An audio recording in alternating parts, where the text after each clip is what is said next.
안녕하세요. 오늘은 2030년 12월 31일에 테슬라가 하고 있는 여러 가지 사업들 중에서 최고의 승리자가 될 사업은 무엇이 될 것인지에 대한 저만의 생각을 말씀드려 보겠습니다.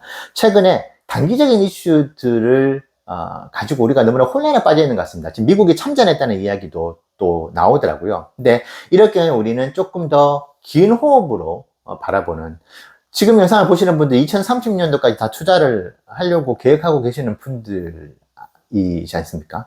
다들 그러시죠? 자, 그렇기 때문에 좀 긴 호흡으로 한번 바라보자. 그런 취지로 오늘 영상을 올려드립니다.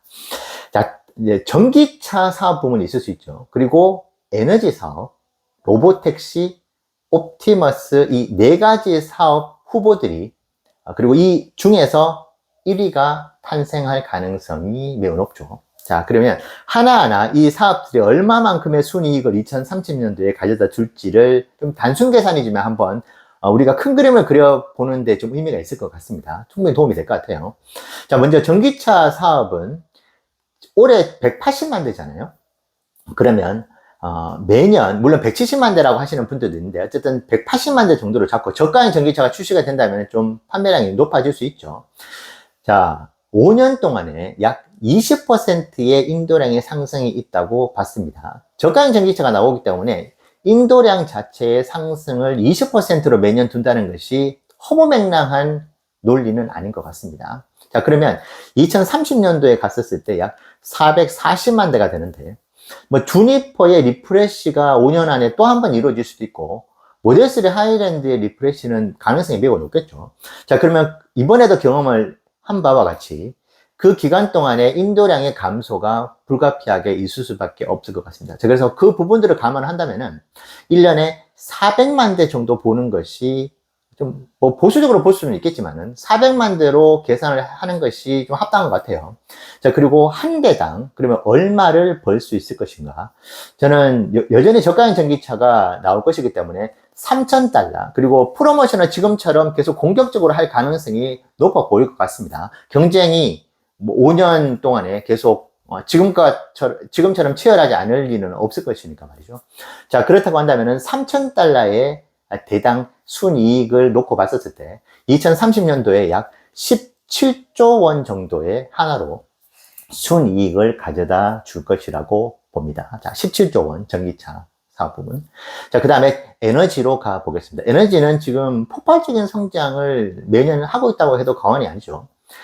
2025년 1분기를 좀 기준으로 해봤습니다. 자, 27억 달러, 그러니까 하나로 약 4조 원 가까운 매출을 분기에 기록을 했습니다. 그래서 에너지 사업은 좀 분기로 봐야 될 것 같아요. 2030년 4분기가 되었을 때 23분기를 우리가 경험을 하는 것 같아요. 그래서 매 분기마다 성장세가 두드러질 것이라고 기대를 한다고 한다면은 매 분기마다 20%씩 상승한다고 가정했었을 때 2030년도에 연말이 되면은 250조 원의 매출을 기록을 하게 됩니다. 그러니까 연간 250조의 매출이 나온다는 것이죠. 그러면 에너지 사업의 순이익을 20% 정도, 이것도 보수적이라 할 수 있겠지만 이것저것 다 빼가지고 20%라고 본다면은 50조 원의 순이익이 발생을 하는데, 야, 분기별 아무리 잘 나간다 하더라도 20%는 너무나 과도한 것 같아요. 그러면 15%로 해봤거든요. 분기별 성장률이. 자, 그랬을 경우에 약 100조 원의 매출이 발생합니다. 자, 이 경우에 이제 20조의 순이익이 20% 영업마진 기준으로 발생을 한다. 20조가. 자, 그리고 10% 정도밖에 올라가지 않을 것이다. 분기별로 상승률이. 자, 그렇게 되었을 경우에 매출이 50조를 기록을 하면서 10조의 순이익이 에너지 사업에서 발생을 합니다. 그런데 20%의 매 분기 상승은 너무나 의지치라고 한다면은 저는 10%는 너무나 보수적인 것 같고, 그래서 15% 정도는 충분히 나올 수 있다고 생각을 하거든요. 자, 그 경우에 에너지 사업으로는 약 20조의 순이익이 발생할 수 있다. 이렇게 저는 바라보고 있습니다. 자, 그리고 로보택시가 있죠. 로보택시는 2030년도까지 100만 대는 매우 힘들 것 같고요. 50만 대도 너무나 의지치가 아닐까라는 생각이 들지만 50만 대 기준으로 한번 해봤습니다. 자, 50만 대를 가지고 매년 이제 굴리는데, 이제 2030년대에 50만 대가 굴러간다고 가정을 해볼게요. 그러면은 약 대당 2만 달러 정도의 순이익이 발생한다고 해 보겠습니다. 자, 그럴 경우에 14조 원 가까운 순이익이 발생을 하더라고요. 근데 저는 비즈니스 모델을 설계한 사람 입장에서 2030년도에 로보택시가 50만 대 이상 굴러 다닐 것이라고 보기에는 너무나 의지치가 있다는 생각이 사실 좀 듭니다. 왜냐하면 에너지 사업은 너무나 쉬운 사업입니다. 이 쉽다는 것이 누구나 할 수 있는 사업이라는 뜻은 아니고, 진입을 하기가 너무나 쉽고, 메가팩 공장 짓기도 쉽고, 계약해가지고 설치하는 것도 쉽습니다. 현실 세계 AI이긴 하지만은, AI가 탑재가 되어 있죠. 에너지 저장 장치에. 하지만은, 법적인 규제라든지 사회적인 합의를 봐야 된다든지 하는 물리적인 시간이 절대적으로 적은 것이 에너지 사업이고, B2B 비즈니스잖아요. 기업 간의 거래를 통하는 것이기 때문에 아주 쉽게 사업을 빠른 속도로 확장할 수 있는 장점을 이 에너지 사업이 가지고 있는데, 로보택시 같은 경우에는 지금도 법 이야기가 계속 나오고 있죠. 그래서 뭐 9월 때까지 로보택시 사업을 좀 연계해줬으면 좋겠다는 이런 이야기까지 있었고, 그리고 기존의 기득권 세력들이 또 존재를 합니다. 그들과의 사회적 합의를 이루어야 되는 부분들이 여전히 존재를 하고 있고, 어떤 주 같은 경우에는 여러 가지 이유로 또 디스를 놓으면서 로보택시 사업을 못하게 할 수 있는 부분들이 있잖아요. 그래서 테슬라가 통제하기 힘든 요인들이 로보택시 사업에 여전히 많은 것 같습니다. 그래서 어떤 분들은 50만 대조차도 너무나 보수적으로 잡는 거다. 야, 50만 대는 택도 없이 이거 훨씬 많이 만들어낼 거야. 이것은 테슬라가 마음만 먹으면은 만들어낼 수 있는 것이기 때문에 뭐 로보틱 스티커 붙이면 되잖아. 하지만 물리적인 시간이 여러 가지 장애물로 인해 가지고 꽤 많이 걸릴 수 있다. 그래서 50만 대가 조금 의지칠 수는 있다는 생각을 해봅니다. 5년이라는 시간도 후다닥 지나가잖아요. 그래서 어쨌든 50만 대 기준으로 봤었을 때 약 14조 원 정도의 순이익을 기대해 볼 수 있다. 자, 그리고 옵티머스로 갑니다. 옵티머스는 명확합니다. 일론 머스크가 100만 대를 2030년도까지 찍어내겠다. 이 옵티머스. 그래서 100만 대를 가지고 상용화를 하는 목표를 이미 가지고 있습니다. 자, 그러면 이 100만 대를 가지고 이야기를 해보면 됩니다. 자, 그런데 이 역시도 많은 전문가들이나 우리 개인 투자자들도 일론이 얘기한 거 100만 대, 이게 그 제때 잘 안 됐는데 이런 또 생각도 하잖아요. 하지만은 최근에 늘 그 타임라인을 지켜왔었던 일론이라고 한다면은 2030년도에 100만 대도 불가능하진 않다. 자, 그 가정을 놓고 봤었을 때 그러면은 옵티머스 한 대당 얼마의 이익을 가져다 줄 것이냐.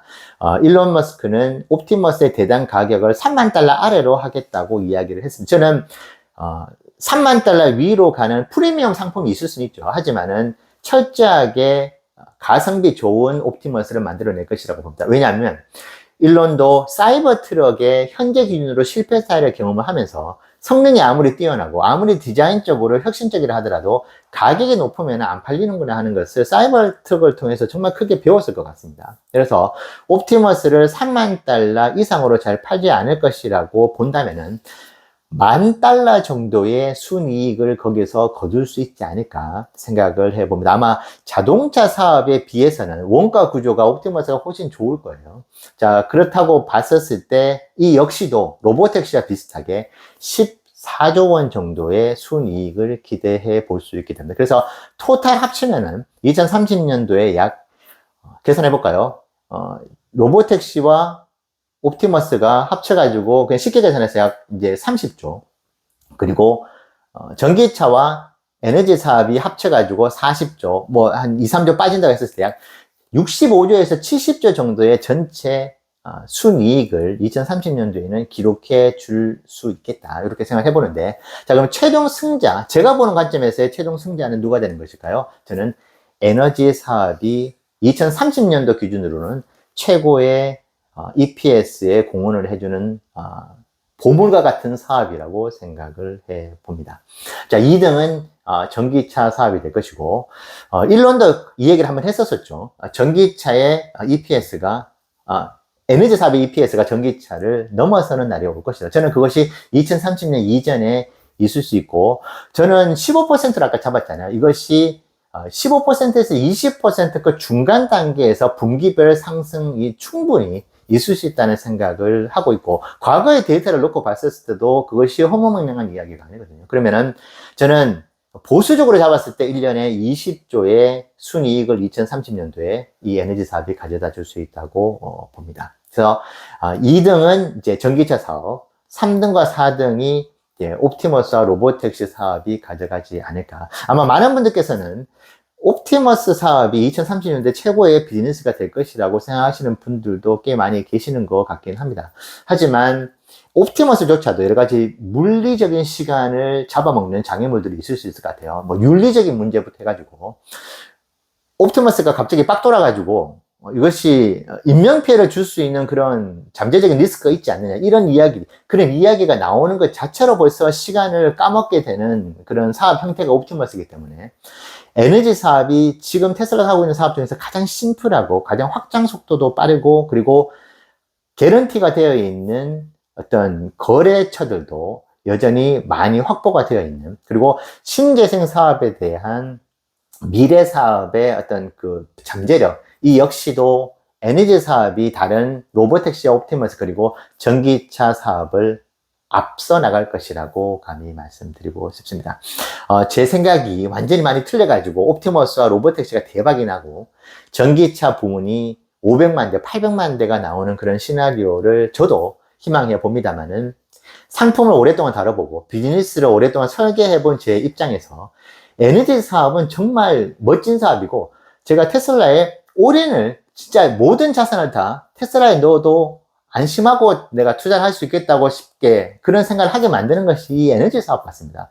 정말 에너지 사업은 테슬라가 만들어 놓은 최고의 어떤 사업 부문이 아닌가 생각을 이번에 이 계산을 하면서 다시 한번 깨닫게 됩니다. 우리는 에너지 사업이라는 정말 심플하면서 사회적인 합의도 볼 필요가 없는, 그리고 기술적으로 안정감도 주는 정말 멋진 사업을 하고 있는 그런 회사에 우리가 투자를 하고 있다, 그렇게 생각하시면서 조금은 편안한 마음으로 긴 호흡을 바라보는 투자를 해 나가시면 좋을 것 같습니다. 자, 오늘 이야기 여러분들께서 긴 호흡으로 바라보시는 테슬라 투자에 조금이나마 참고가 되시면 좋겠습니다.